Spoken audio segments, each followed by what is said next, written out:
Hello and welcome into this week's CLNS Media Patriots Roundtable. It's a very special edition. It's a very special edition all week because it is Super Bowl week. I'll be honest with you.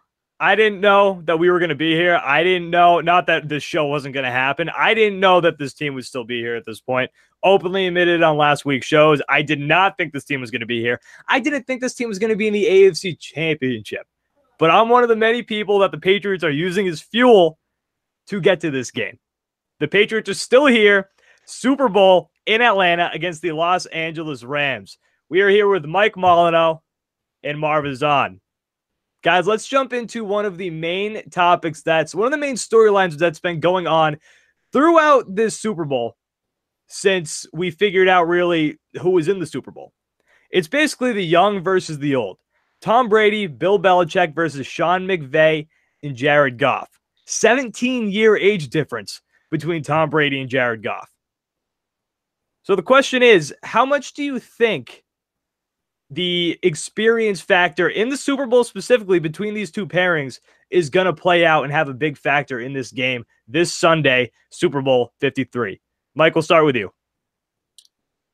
I think there's definitely a gap there in terms of experience, but it might not be as great as a gap as many people probably think of it as. You know, people see the age, people see how long Belichick and Brady have been doing their thing in New England. People see, you know, how young McVay is, how long Goff has been around.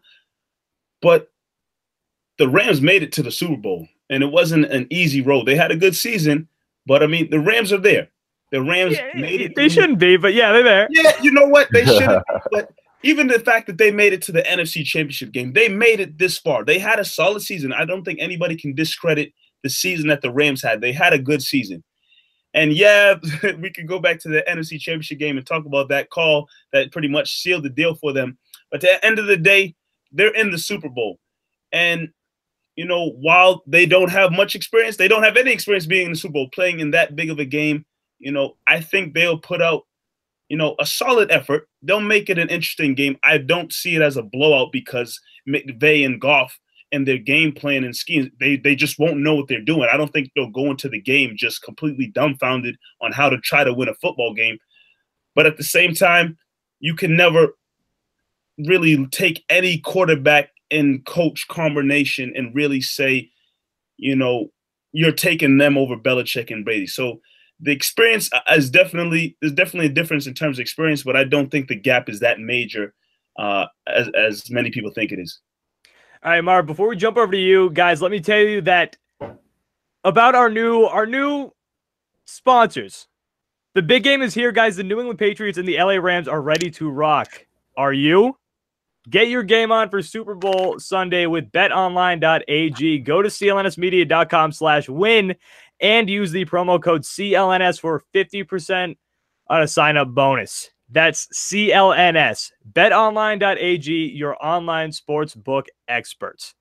All right, Marv, what do you have to say about the experience level and the experience factor going to Super Bowl 53?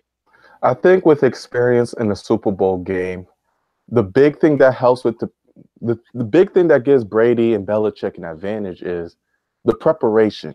What happens during these 2 weeks going into the Super Bowl, giving out the tickets to family, how to, you know, practice, when to practice, how to take care of your body, staying in, not going out. Atlanta is a very, you know, great place to celebrate, great nightlife.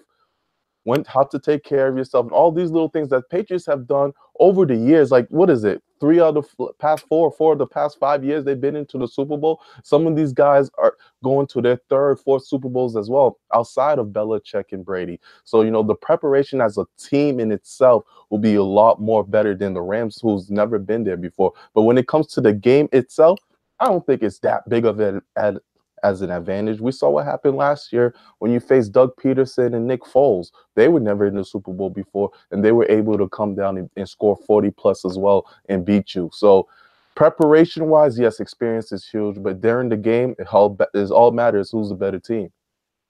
Yeah, see, I think it comes down more to the quarterback rather than the head coach. And let me say this, for championship games, championship level games in any sport, basketball, hockey, football, baseball, I think one of the biggest aspects, and I think clearly one of the biggest aspects to winning, is you got to get your psyche right, because it's unlike anything else that you've done.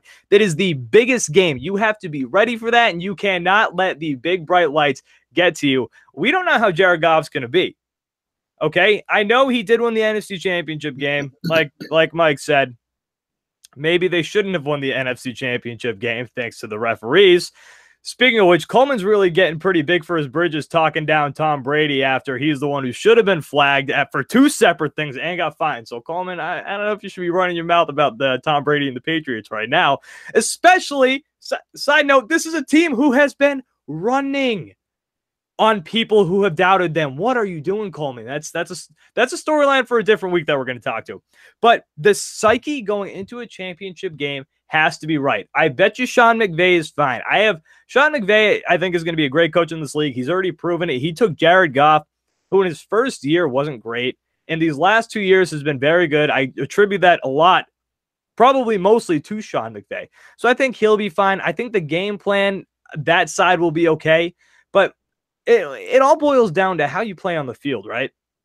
Jared Goff, this is his first time in the Super Bowl. When he looks across the field, Sean McVay's got to do damage control, and he's got to make sure that he's got to do damage control and make sure that Jared Goff's psyche is right. Because when you look across the field, you see Bill Belichick and Tom Brady. This is their 9th Super Bowl together. This is their 9th. That's unbelievable.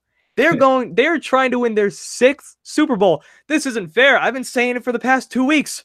What are we watching? What the hell are we watching? Greatest dynasty ever. The greatest dynasty in sports ever. And I don't want to hear it from the Yankees. This is much harder to do than all the things the Yankees did in the past. I'm just saying. But when you look across the field and you see Tom Brady versus Bill Belichick, you're telling me that's not intimidating? That's the most intimidating thing probably in football, probably in sports right now. Looking across, seeing Bill Belichick, you don't know what's going on in that guy's mind. I've been watching this guy for 18 years. I don't know what's going on in that guy's mind. Nobody does. And then you see Tom Brady, who has been on a whole other level throughout this whole postseason.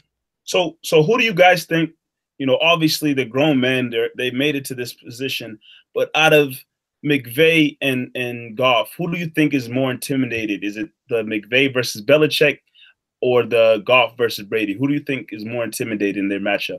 Definitely Goff versus Brady. It's got to be. McVay, he's been doing a great job. He's the wonder boy right now, the NFL, kind of like what Brad Stevens was last year to the NBA. McVay is going to be ready. He's going to get his team prepared. We saw last week how, Goff was, he was baffled out there in the first half. The crowd noise was a little bit too much, and McVay was the one who was calming him down, getting him ready for the second half. So I definitely would say, to answer your question, Mike, Goff. Yeah, I'm going to go with you on that too, because we don't really know. Jared Goff, when you watch him play, it's pretty clear what's going on. It's Sean McVay in his ear. I think, like I just said, I think Sean McVay is a genius. I think Sean McVay is going to be great. Jared Goff's success, most of it comes from Sean McVay. I think Sean McVay's in his ear telling him exactly what to do. What happens when the Patriots confuse Jared Goff? You don't see much of Jared Goff where he has to create plays, where he has to change things up at the line of scrimmage. If Belichick rolls something out there that's throwing Goff off, I think that's going to be a massive, massive factor in this game. And just the fact that Jared Goff has to go up against a New England Patriots defense that isn't great all the time, but it can sure as hell confuse you. And when you know on the other side of that ball is Tom Brady, that's the intimidating part. That's got to be the intimidating part. So, yeah, Mike, Jared Goff, probably scared S-less to have to play Tom Brady right now. Mike, anything else left to say? Yeah, I hear what you guys, and I agree 100%. I do also feel that, McVay does look at Belichick and like, wow, this guy. I mean, I know that a couple of reports came out that said Belichick and McVay have been in contact. Yeah, they're like buddies. Yeah, but that's cute. I know McVay is going to look across that field or shake hands with Belichick, whatever the case may be, and really say like, all right, this guy's the GOAT in terms of coaching. He's the GOAT. So I think intimidation is there on both ends between the quarterback and the coach. Well, can I also say this? I also don't they don't really have the Rams. I'm saying the Rams don't really have that much playoff experience with this duo. It's only their second year in, but they lost last year in the wild card round. They were a good team. People thought that team was going to go deep. And when they got to the postseason, they folded. They lost in the wild card round to the Atlanta Falcons, who weren't that good of a team. They were okay last year. They were much worse this year, but they weren't that good of a team last year. The Rams should have beaten that team last year, and they folded. So who knows if they've shaken that off? It seems like they have. I mean, hell, they're in the Super Bowl. They're one of the final two. But we've seen them fold in the postseason before, recent history. Who knows? They could fold again. This is the biggest stage most of these guys have played on. Brandon Cooks, of course, played last year. C.J. Anderson, of course, won a Super Bowl with the Denver Broncos. But for the most part, and for the most important people on the team, this is the biggest stage they've ever played on. So I think that's going to have a major factor. I think the experience, to sum all this up, I think the experience is going to be a major, major key in this game. Marv, any last thoughts? It's quite possible. Someone that we have to look at on the Rams side, we mentioned McVay, we mentioned Goff, but Todd Gurley, he's someone that we don't know was the lights a little too bright for Gurley last week, you know, missing a couple easy bunny catches, and CJ Anderson had to take over. If you see that again next week in the Super Bowl, my goodness, it'll be a long night for the Rams. Very true. Feed me C.J. Anderson. I know he's beaten up on the Patriots before, but he loves playing the Patriots, man. He does, but that bowling ball running down the field right now, if you run C.J. Anderson at me, I'm not going to be worried if I'm a Patriots fan.